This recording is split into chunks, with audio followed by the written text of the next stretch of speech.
إن تنصروا الله ينصركم ويثبت أقدامكم.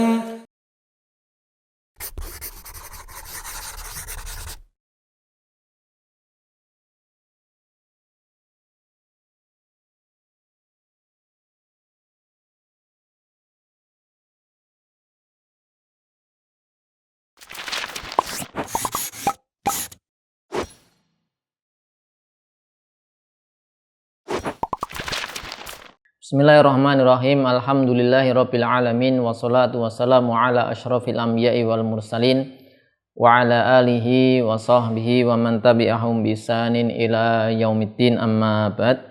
Pemirsa Yufidatu rahimani wa rahimakumullah. Kita berjumpa kembali untuk melanjutkan pelajaran kita masih bersama kitab Al-Muqaddimah Al-Hadramiyah karangan Syekh Al-Alamah Abdullah bin Abdurrahman Bafadl rahimahullah ta'ala. Kita masih dalam bahasan sholat 2 hari raya, sholat Aid.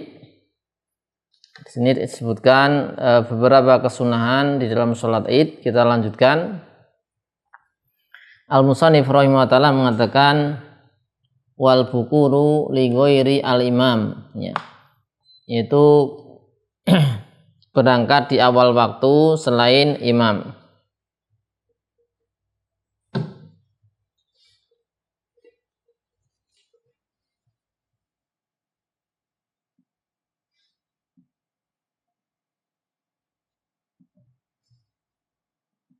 Ya, kesunahnya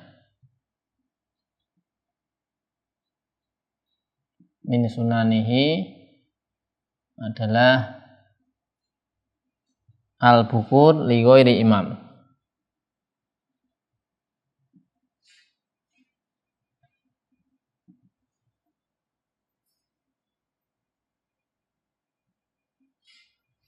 Yaitu berangkat di awal waktu, di pagi hari, di awal waktu selain imamnya, selain imam.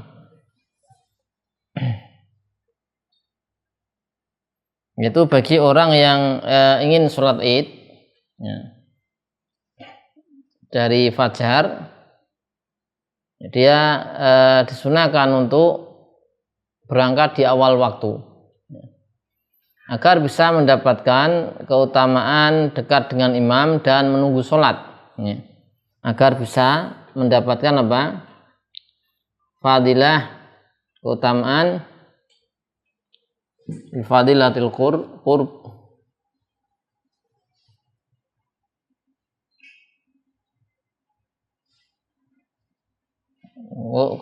keutamaan apa? Al-qurb minal imam,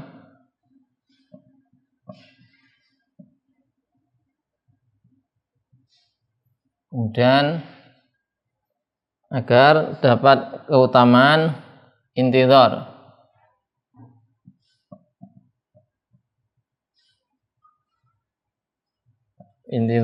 as-shalah, ya, agar bisa dekat dengan imam posisi sholatnya dan bisa menunggu sholat.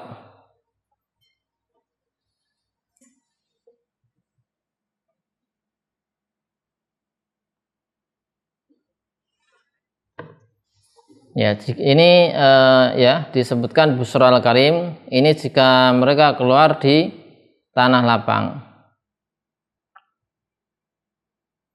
Ya, disebutkan ya hadza in kharaju lis-sahra, di tanah lapang. Jika tidak demikian, maka keluar dengan sesuatu yang dia inginkan berupa dengan berhias, wayam kusu, dan kemudian berdiam diri setelah sholat fajar.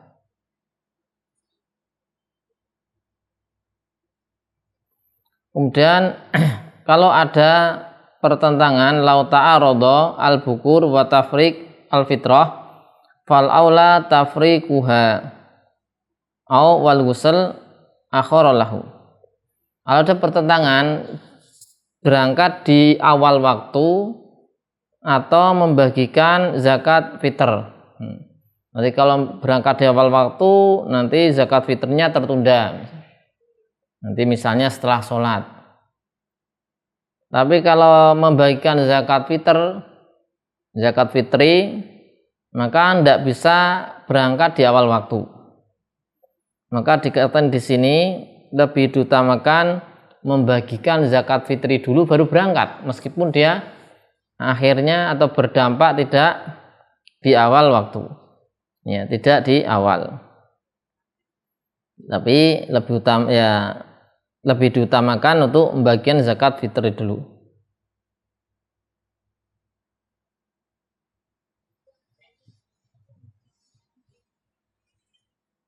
Kemudian atau bertentangan dengan mandi, maka dia tunda, sehingga dia tunda terlebih dahulu. Maka dia bisa mandi terlebih dahulu. Adapun imam, maka dia mengakhirkan berangkat menuju tempat sholat sampai orang-orang berkumpul. Sampai orang-orang pada berkumpul, di mana dia tahu kalau dia nanti si imam sampai di tempat tujuan, di tempat sholat, maka ditegakkan sholat. Dan dikatakan tidak boleh atau tidak perlu menunggu siapapun ketika imam sudah datang. Jadi yang menjadi pokok adalah menunggu imam. Imam sudah datang, maka dilakukan sholat id, tidak perlu menunggu siapapun. Yang ditunggu hanya imam. Jadi kalau imam, kesunahnya adalah hudur waktu sholat, khusus imam. Makanya ini kan li ghairi al imam. Kalau imam justru tidak di awal waktu, ya, nanti ketika waktu akan atau mendekati waktu pelaksanaan sholat. Amma al imam wasunnatu huduruhu wakta sholatihi.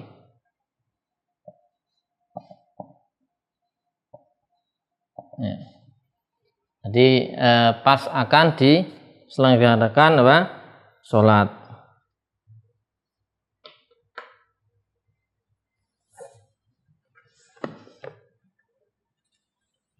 Malik rahimahullah ta'ala mengatakan madhoti sunnah, telah berlalu sunnah, yaitu alati lakhtilafa fiha indana, yang tidak ada khilaf di sisi kami, fi waqtil fitri wal adha, yaitu di waktu fitr, hari yaumul fitri dan yaumul adha, idul adha.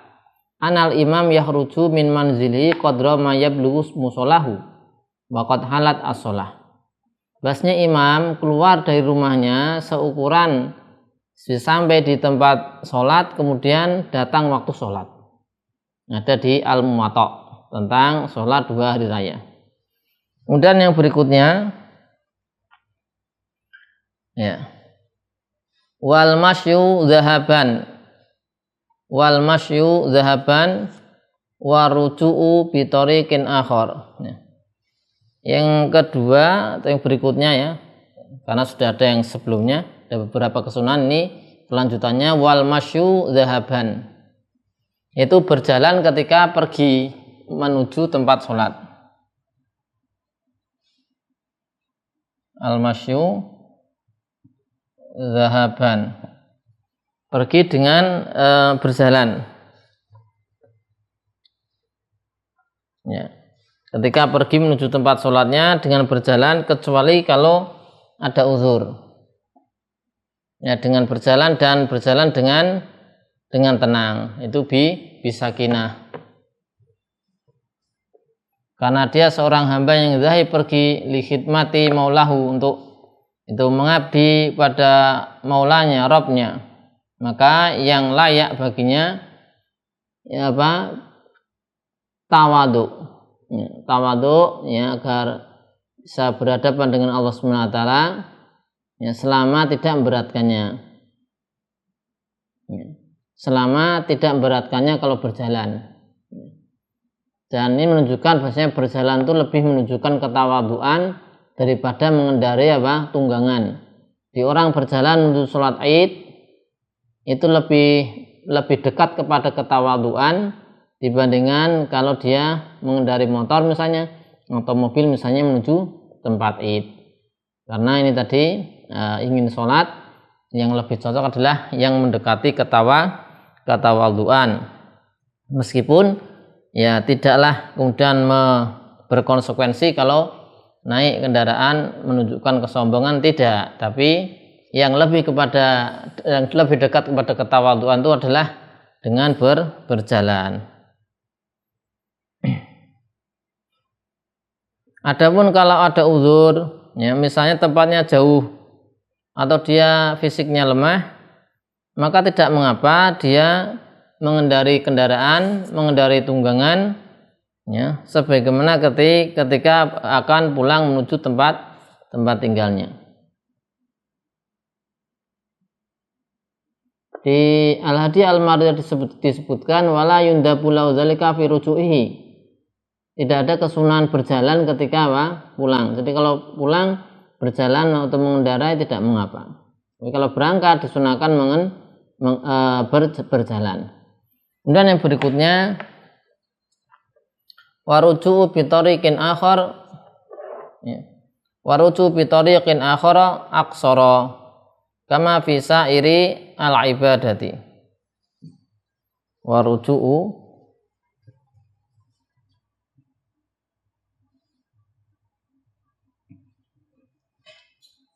bi tariqin akhar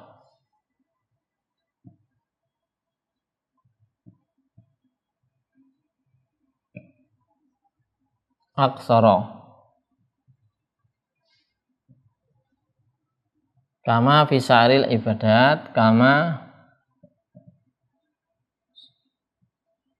sa'iril ibadat.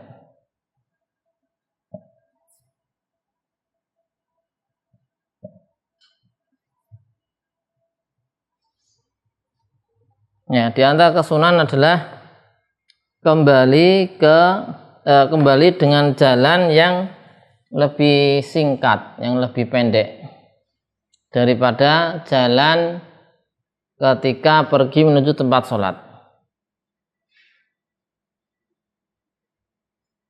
Ya, jadi di sini dikatakan jalan menuju tempat musola, tempat sholat itu kalau pas berangkat jalannya lebih panjang daripada jalan ketika pulang dari tempat sholat menuju rumah. Di antara hikmahnya adalah pahala pergi menuju tempat sholat itu lebih besar daripada pahala pulangnya, sehingga disunahkan panjang, ya, lebih banyak untuk memperbanyak pahala dengan seiring banyaknya langkah kaki. Hikmah yang berikutnya, agar dia bisa misalnya bersedekah, ya, bisa bersedekah dengan orang yang berbeda-beda, orang yang berbeda-beda. Jadi di jalan sana tadi ada fulan yang kita sedekahi, di jalan yang sana beda lagi orangnya. Memperbanyak sedekah pada beberapa person yang berbeda, ya. Kemudian juga agar juga bisa melakukan ziarah kunjungan, ya, pada orang yang berbeda, bisa tegur sapa misalnya dan seterusnya. Dan kemudian agar dua jalan ini menjadi saksi di akhirat atas perbuatan seorang hamba, yaitu beribadah. Jadi antara hadis mendasarnya adalah riwayat Jabir, hadis Jabir radhiyallahu anhu qol kana Nabi sallallahu alaihi wasallam idza kana yaumul Id khalafa tariqa. Nabi sallallahu alaihi wasallam ketika di hari Id itu menempuh jalan yang berbeda. Jadi jalan pulangnya beda dengan jalan jalan pulangnya berbeda dengan jalan keberangkatannya. Ya, kama fi sa'iril ibadat, sebenarnya di ibadah-ibadah yang lain. Ya, disunahkan seperti ini. yaitu dengan jalan kaki, kecuali pada haji dan perang, maka disunahkan keduanya arukubu mengendarai. Demikian untuk kesunahan yang lain insyaallah kita baca di sesi berikutnya. Sallallahu ala sayyidina Muhammadin wa ala alihi wa sahbihi wasallam. Alhamdulillahirabbil alamin.